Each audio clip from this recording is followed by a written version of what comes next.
അത് എഴുതുകയാണെങ്കിൽ കുറച്ചും കൂടെ നിങ്ങൾക്ക് ആ ഒരു വേ ഓഫ് ചാനലൈസിങ് ഈസി ആയിരിക്കും. So try to identify and write it down. 2, എന്തുകൊണ്ടാണ് നിങ്ങളുടെ കുഞ്ഞ് ഇത്തരത്തിൽ ബിഹേവിയർ പ്രോബ്ലംസ് കാണിക്കുന്നതെന്നുള്ളത്.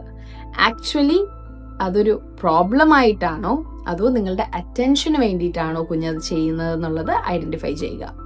അതല്ല, കുഞ്ഞിന്റെ ആ ഒരു ഹെൽത്ത് കണ്ടീഷൻ എന്തെങ്കിലും വേരിയേഷൻസ് ഉണ്ടോ എന്നുള്ളത് മനസ്സിലാക്കുക. ഇതൊന്നും അല്ലെങ്കിൽ ചിലപ്പോൾ അവർക്ക് ഉറക്കം വരുന്നത് കൊണ്ടോ അതല്ല ഭക്ഷണം വിശപ്പ് കാരണമോ ഒക്കെ ആയിരിക്കാം അവരുടെ ഒരു മിസ്ബിഹേവിയേഴ്സ് എന്ന് പറയുന്നത്. അപ്പോൾ അത് നമ്മൾ നോട്ടീസ് ചെയ്യുക. കുഞ്ഞ് എന്തുകൊണ്ട് അത്തരത്തിൽ നമ്മളെ ഇറിറ്റേറ്റ് ചെയ്യുന്ന, നമ്മളെ അനോയ് ചെയ്യുന്ന ബിഹേവിയർ കാഴ്ചവെക്കുന്നു എന്നുള്ളത് മനസ്സിലാക്കുക. 3, നിങ്ങൾ അൺറിയലിസ്റ്റിക് ആയിട്ടുള്ള എക്സ്പെക്ടേഷൻസ് വെക്കുന്നുണ്ടോ കുഞ്ഞിന്റെ പുറത്ത്? എപ്പോഴും കുഞ്ഞ് നല്ല മിടുക്കനോ മിടുക്കിയോ ആയിട്ട് ഇരിക്കണം എന്ന് നിങ്ങൾ ആഗ്രഹിക്കാറുണ്ടോ?